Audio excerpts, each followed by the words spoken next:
نحمده ونصلي على رسوله الكريم أما بعد فأعوذ بالله من الشيطان الرجيم بسم الله الرحمن الرحيم اللهم صل على سيدنا محمد النبي الأمي وعلى آله وبارك وسلم۔ شروع اللہ کے نام سے جو بڑا مہربان اور نہایت رحم کرنے والا ہے۔ بیس قرآنی وظائف کی طرف سے ہمارے تمام بہن بھائیوں کو السلام علیکم ورحمۃ اللہ وبرکاتہ۔ تو آج جو عمل میں اپنے بہن بھائیوں کے لیے لے کر آئی ہوں وہ ڈپریشن سے چھٹکارے کا عمل ہے کہ ڈپریشن سے کس طرح چھٹکارا حاصل کیا جائے۔ آج کل فتنے کے اس دور میں ڈپریشن کا مرض جو ہے وہ بہت عام ہو گیا ہے۔ جب لوگ ڈپریشن کا شکار جو لوگ جو ہے وہ ڈپریشن کا شکار ہوتے ہیں اسے کہیں بھی سکون نہیں ملتا۔ ہر وقت وہ ٹینشن کا شکار رہتا ہے، مایوسی اس پر طاری رہتی ہے۔ اللہ کریم نے انسان کو اشرف المخلوقات بنا کر بھیجا اور اس کے دنیا میں بھیجنے کا کوئی مقصد ہے۔ مایوسی اور نا امیدی یہ مقصد نہیں ہے، بلکہ مقصد یہ ہے کہ انسان اپنے رب کو یاد کرے، اس کا ذکر کرے، اور جو بھی شخص نماز ادا کرتا ہے، قرآن مجید کی تلاوت کرتا ہے، اپنی زندگی اسلامی تعلیمات کے مطابق گزارتا ہے تو وہ کبھی بھی مایوسی کا شکار نہیں ہوتا اور کبھی وہ آزمائشوں اور ٹینشنوں کا شکار نہیں ہوتا۔ تو ویڈیو شیئر کرنے سے پہلے میں آپ سے ریکویسٹ کرنا چاہوں گی کہ اگر آپ ہمارے چینل پر نئے ہیں یا پہلی دفعہ ہمارے چینل کو سن رہے ہیں تو ہمارے چینل کو لائک کریں، شیئر کریں، سبسکرائب کریں تاکہ ہر آنے والی ویڈیو آپ کو مل سکے۔ تو اب یہاں پر سوال یہ پیدا ہوتا ہے کہ ڈپریشن کیا ہے؟ ڈپریشن کیا ہے کہ ڈپریشن ایک ایسا لا علاج مرض ہے جس کا کوئی علاج نہیں۔ ڈپریشن کا شکار کون لوگ ہوتے ہیں؟ تو ڈپریشن کا شکار وہ لوگ ہوتے ہیں جو وضو نہیں کرتے، یعنی ہر وقت ناپاکی کی حالت میں رہتے ہیں۔ ایسے لوگوں پر شیطان ہر وقت حاوی رہتا ہے، ہر وقت شیطان ان کے دماغوں پہ مسلط رہتا ہے اور ان سے غلط کام کرواتا ہے، جس کی وجہ سے ڈپریشن ان کا پیچھا نہیں چھوڑتا۔ اور وہ لوگ جو ہیں نماز ادا نہیں کرتے، اپنے رب کو یاد نہیں کرتے اور دنیاوی کاموں میں ہر وقت وہ دنیاوی کاموں میں پڑے رہتے ہیں، سازشوں میں پڑے رہتے ہیں، فتنے فساد میں پڑے رہتے ہیں۔ ان کے دماغ پر پورا غلبہ جو ہے وہ شیطان کا ہوتا ہے۔ ان پر ڈپریشن جو ہے وہ جلدی اثر انداز ہوتا ہے کیونکہ وہ ناپاکی کی حالت میں رہتے ہیں اور وضو نہیں کرتے، کبھی وہ نماز نہیں پڑھتے، کبھی وہ اپنے رب کو یاد نہیں کرتے، نہ ان کا کبھی کوئی دھیان اپنے خدا کی طرف جاتا ہے۔ ہر وقت وہ دنیاوی کاموں میں مصروف رہتے ہیں۔ اور وہ لوگ جو اپنے رب کو یاد کرتے ہیں اور ہر کام میں پہلے اپنے رب کی طرف متوجہ ہوتے ہیں، ہر کام کو اللہ کی رضا کی خاطر کرتے ہیں، لوگوں کے ساتھ اچھا سلوک کرتے ہیں، یتیموں مسکینوں کے ساتھ ان کی مدد کرتے ہیں، ان کے ساتھ اچھا برتاؤ کرتے ہیں، ان کی مالی امداد کرتے ہیں، ہر وقت ان کے اندر اللہ کا خوف ہوتا ہے، وہ جو کام بھی کرتے ہیں وہ اللہ کی رضا کے لیے کرتے ہیں اور وہ نیک کاموں میں بڑھ چڑھ کر حصہ لیتے ہیں، اور ان کے دلوں میں ہمیشہ یہی بات ہوتی ہے کہ اگر آج ہم دنیا میں نیک کام کر رہے ہیں تو اس کا صلہ ہمیں مرنے کے بعد ضرور ملے گا، اور ہمارا رب جو ہے اس نیک کام کی برکت سے ہمارے گھروں میں سکون اور اطمینان پیدا کرے گا۔ تو ایسے شخص کو دلی اطمینان قلب نصیب ہوتا ہے اور اس کو دلی سکون میں نصیب ہوتا ہے، جیسے کہ قرآن مجید میں ارشاد باری تعالیٰ ہے، الذین آمنوا تطمئن قلوبہم بذکر اللہ الا بذکر اللہ تطمئن القلوب۔ جیسا کہ میں نے آپ کو بتایا کہ قرآن مجید میں ارشاد باری تعالیٰ ہے، الذین آمنوا تطمئن قلوبہم بذکر اللہ الا بذکر اللہ تطمئن القلوب۔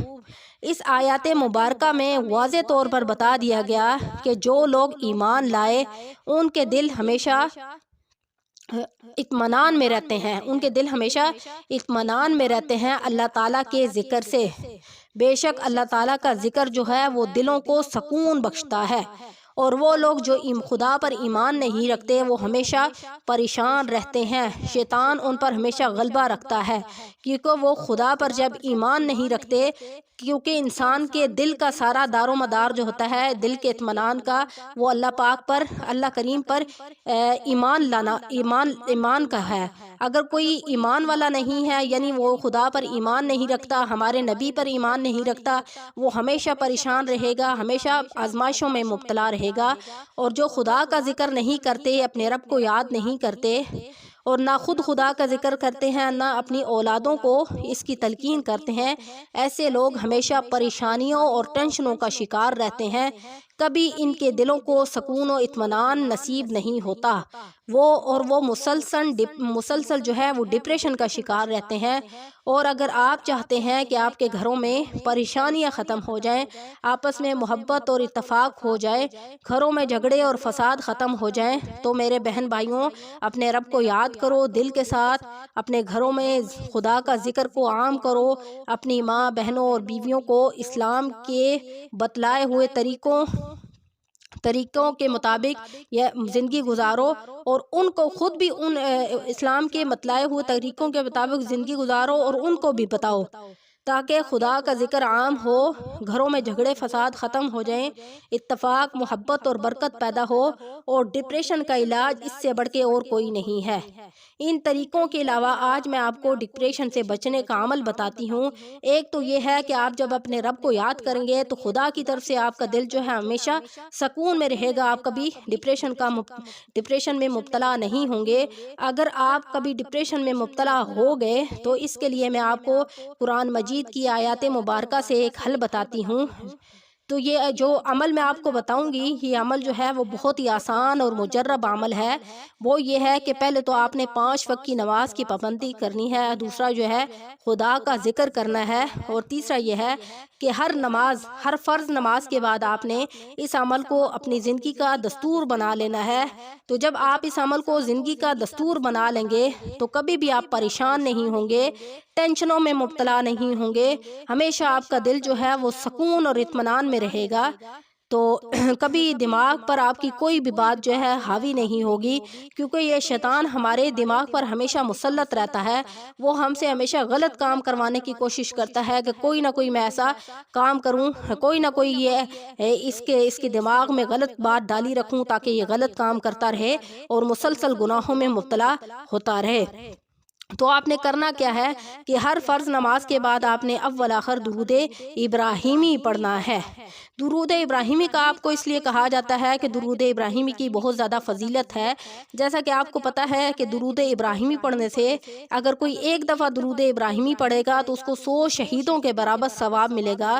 تو اسی طرح اگر آپ عمل کے دوران اول آخر درود ابراہیمی پڑھیں گے تو آپ کو اس کو 100 شہیدوں کے برابر ثواب ملے گا۔ تو آپ نے ہر نماز کے بعد درود ابراہیمی پڑھنے کے بعد اس آیت مبارکہ کا 21 مرتبہ ورد کرنا ہے، لا حول ولا قوت الا باللہ، ٹھیک ہے۔ آپ نے ہر نماز کے بعد، عمل کو دوبارہ ریپیٹ کرتی ہوں کہ آپ نے ہر فرض نماز کے بعد اول آخر درود ابراہیمی پڑھنے کے بعد لا حول ولا قوت الا باللہ اس آیت مبارکہ کا آپ نے 21 مرتبہ ورد کرنا ہے، اور پھر اس کے بعد اس کو اپنے اوپر دم کر لینا ہے۔ تو انشاءاللہ جب آپ اس عمل کو کریں گے تو کبھی شیطان آپ پر غلبہ نہیں کرے گا، کبھی آپ پر حاوی نہیں ہوگا، کبھی آپ کو شیطانی کاموں میں مبتلا کر کے غلط کام نہیں کروائے گا۔